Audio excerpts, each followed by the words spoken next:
2012. In a statement, the authority said the canal's tariffs had remained unchanged for the previous 3 years. It said the decision to raise tariffs was based on studies on the changes in the global economy and trade and the economies of maritime transportation. The statement added that the Suez Canal plays a vital role in serving the global economy and the Egyptian economy. The statement concluded that the canal remains one of the world's lowest cost waterways.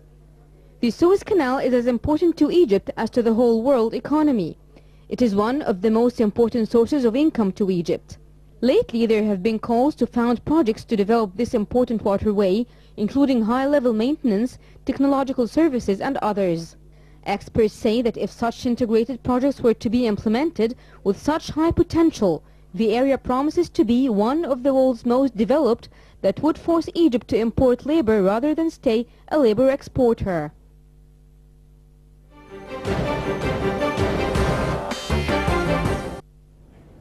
Thank you very much, Samah Sharif, for that report. And we're back here in the studio, and I'm being joined by Mr. AbdelRahman Labib, economic expert, to further discuss the decision by the Suez Canal and take a closer look at that project and the consequences on the economy at large. A very good evening, sir. Good evening. As we've just seen in the report, obviously the authority has decided to raise the tariffs by 3% as of March 2012. Would you please explain to us simply how do you think this percentage was calculated? Why exactly 3%? Well, I think we need this, exactly there is no clarification which is exactly 3%, but anyway, any increase of Suez Canal is, especially as our reserve of US dollar is coming very low. It's 20 million now, and it was 36 in January, and previous series was announced one, it was 36 also, but there is unannounced reserve about more 12, so the total reserve was 48.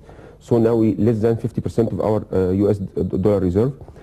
So I think it's very important now to find any other way to increase our income from US dollar, and especially also the tourist is coming very low now, and I think it will take also more time, maybe next year also will not back again to the previous rates.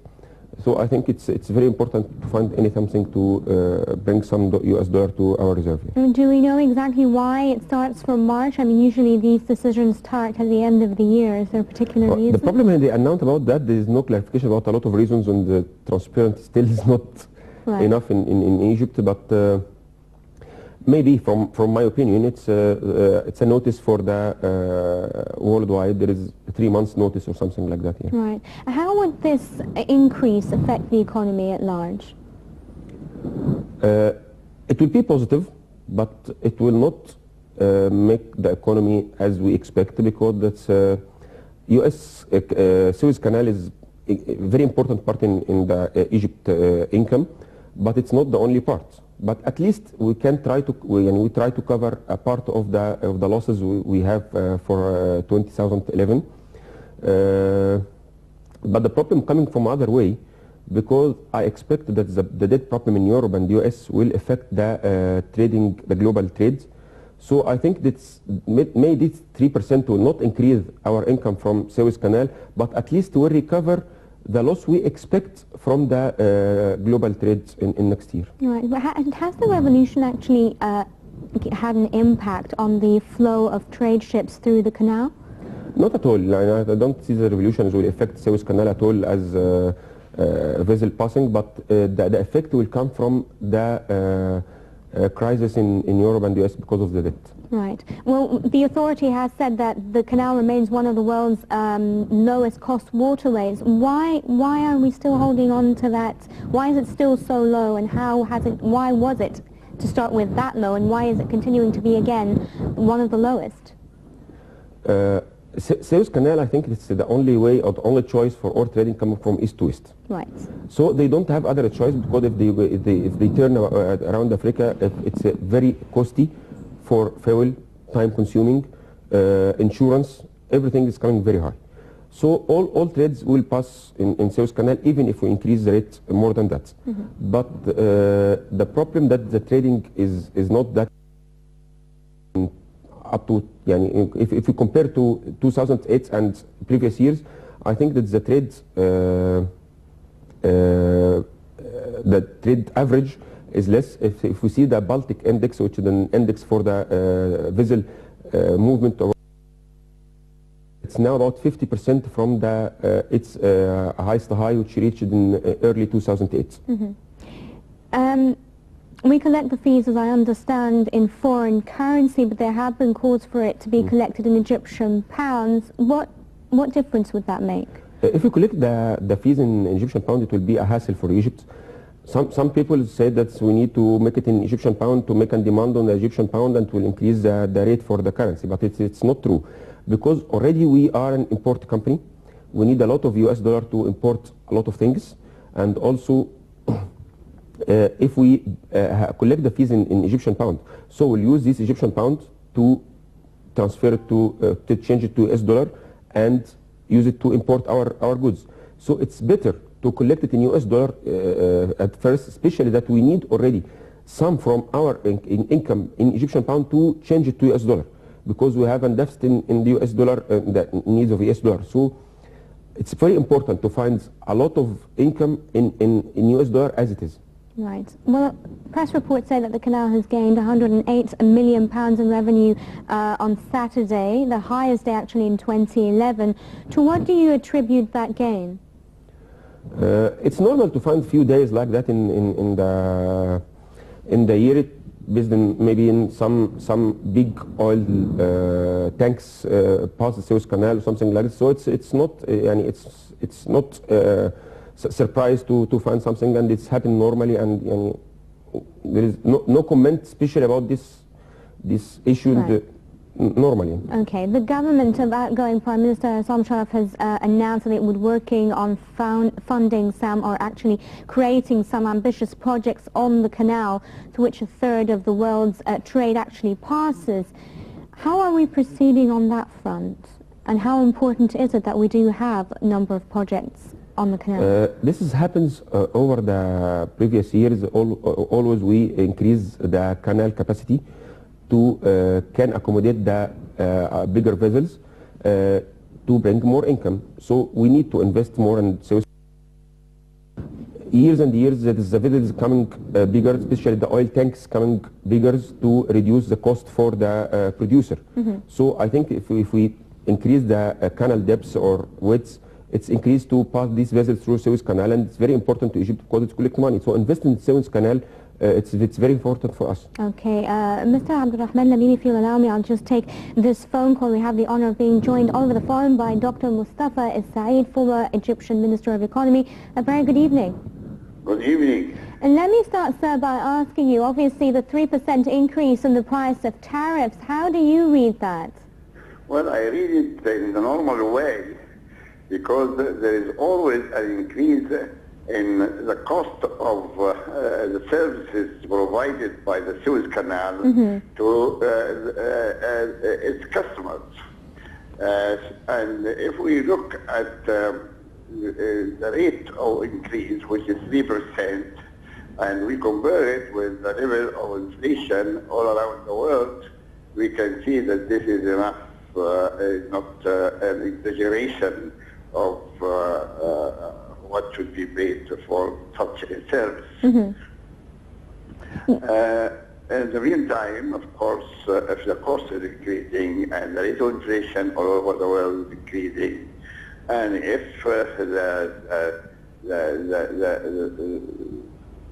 the rate of increase in world trade is justifying, I think the increase is justified. Right. In such a case. Dr. The outgoing Prime Minister, Dr. Hassan Sharaf, has announced that they are working on creating ambitious projects on the canal. What sort of projects do you think should be set up, and how important is it at this stage?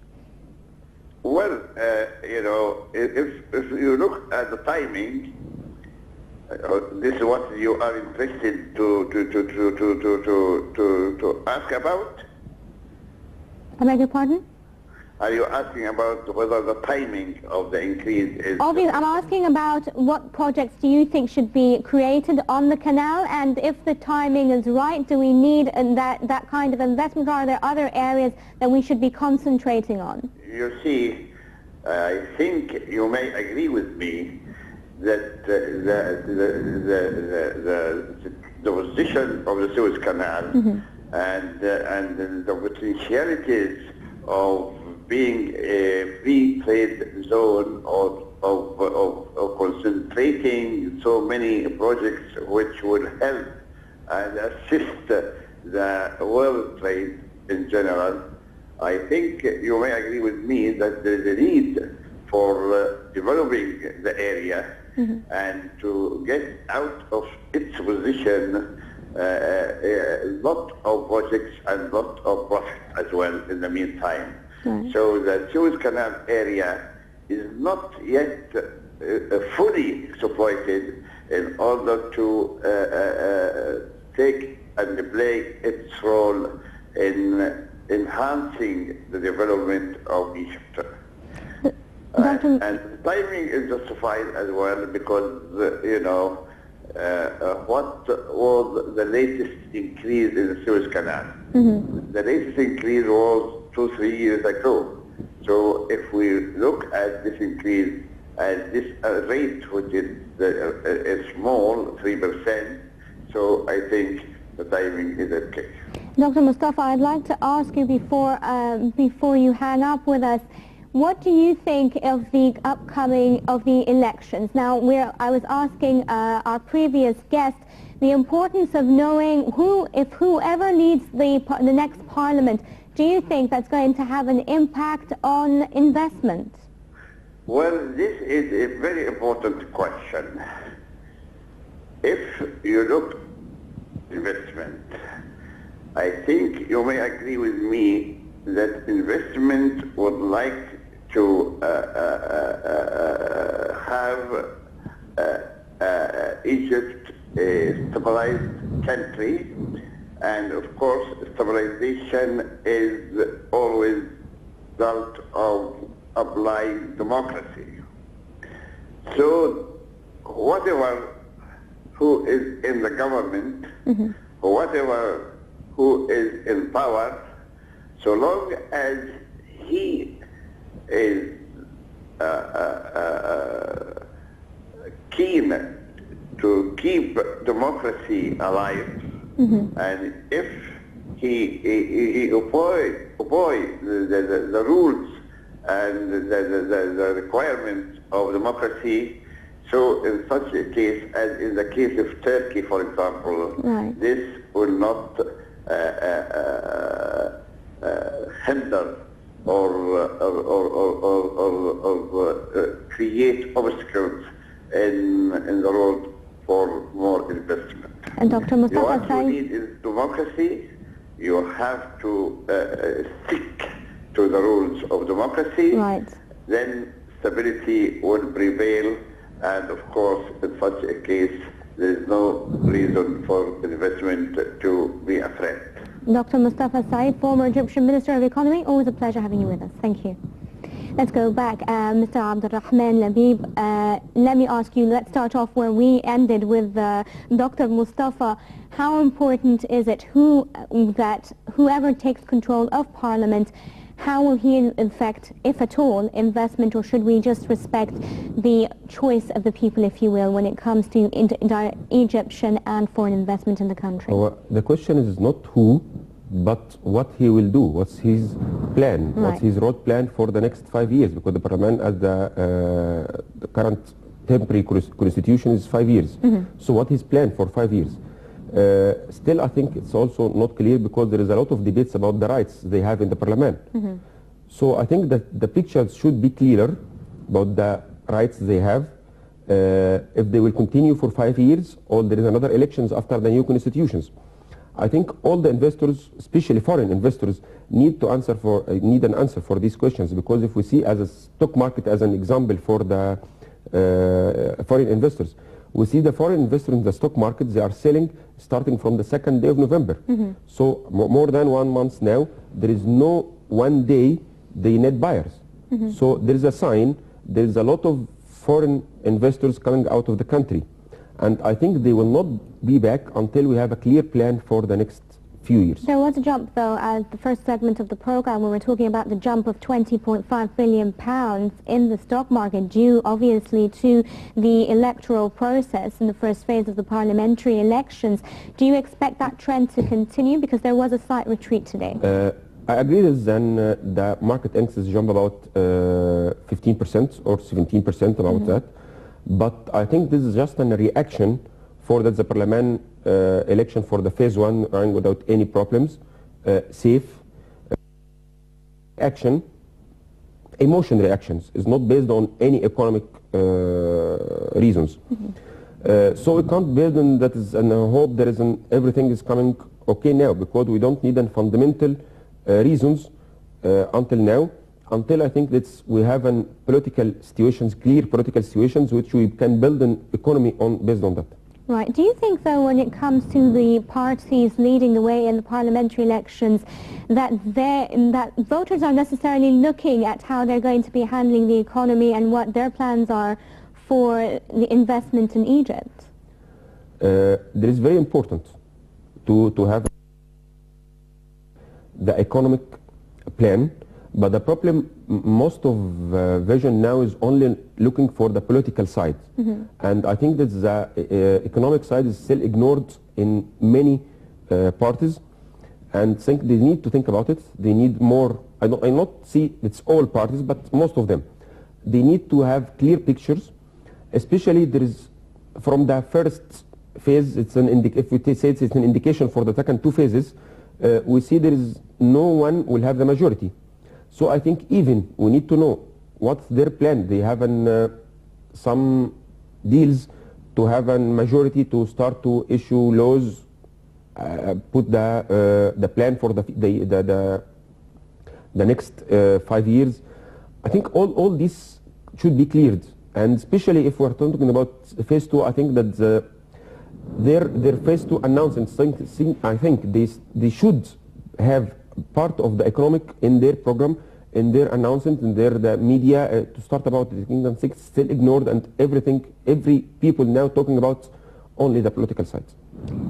As an economic expert, what would you want the party that's going to lead Egypt in the coming phases to be like economically? What should it concentrate on, and what should its agenda look like? I think the first target is to decrease the budget deficit, because it's coming very high. I think this,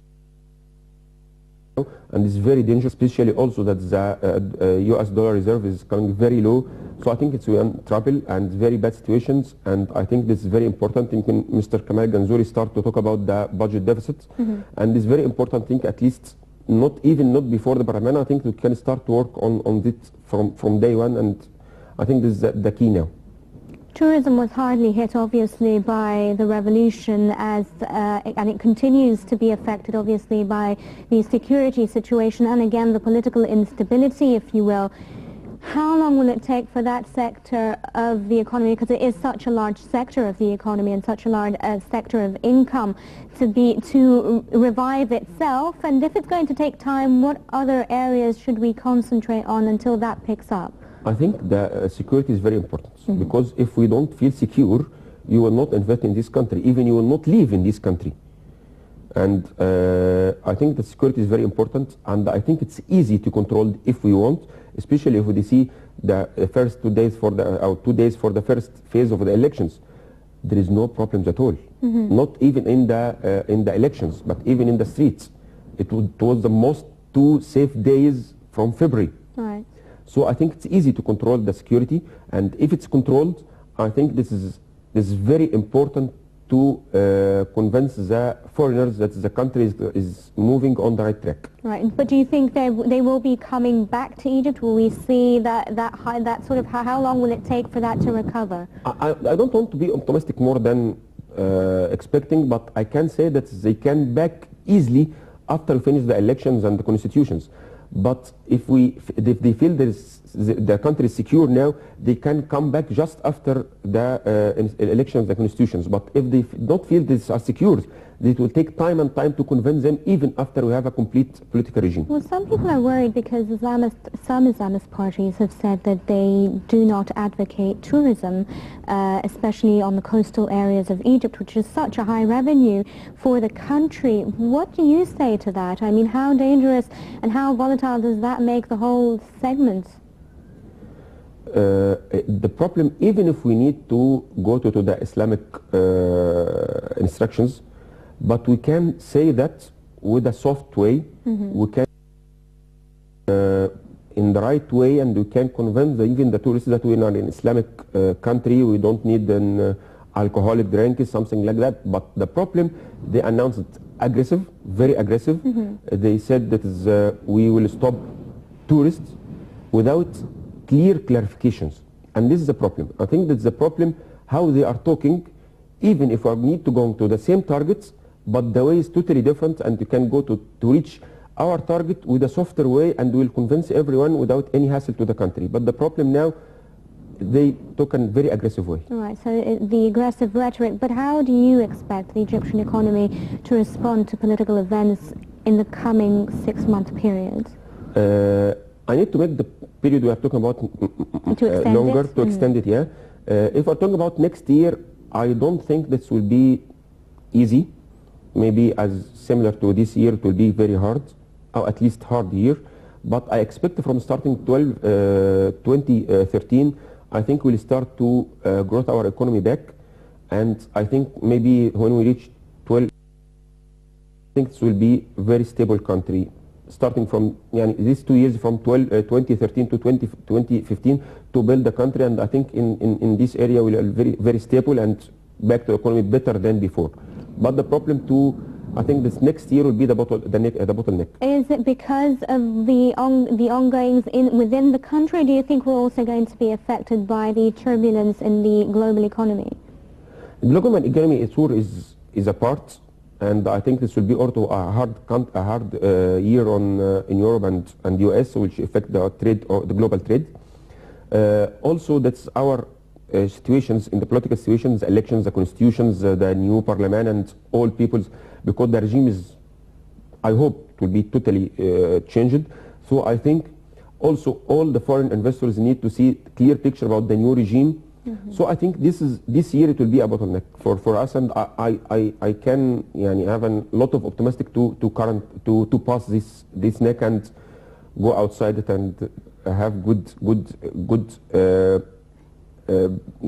economy starting from 2013. Right, but do you think we should expect much from the transitional government that's currently being formed by Prime Minister Gamal Ganzouri? I don't think they have enough room to build a lot of things, but at least they may put a good plan to the next government to have it as a base. Maybe they change something, but at least they can find a base to start to build in. Well, how do you see then the performance of Prime Minister Issam Sharaf's outgoing cabinet?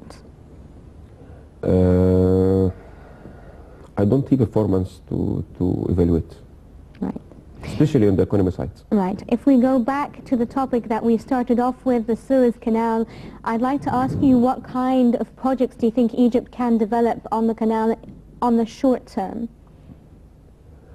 On short term, it's very hard to have some development, but I think in long term, maybe not starting from today, but I think we need to make it deeper to accommodate the new oil tanks and the new the bigger vessels to increase the income from Suez Canal. But I think we don't have enough money to start off right now. So I think we may start to study this project, but we can start it later when we have enough money in our budget to start to. Right, because a lot of analysts, if you will, have said providing services is very important, because that there wasn't enough services being provided at the canal at this time. Do you think that might be a good investment to look at when it comes to that?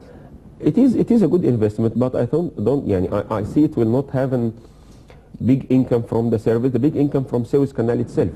So I think the investment in service is okay, but we don't need a higher investment in it. Also, the income will not be high as we expect, but Suez Canal itself is the biggest part of our budget and it's very important. Okay, economic expert Mr. AbdelRahman Labib, it was always a pleasure. Thank you very much for coming in.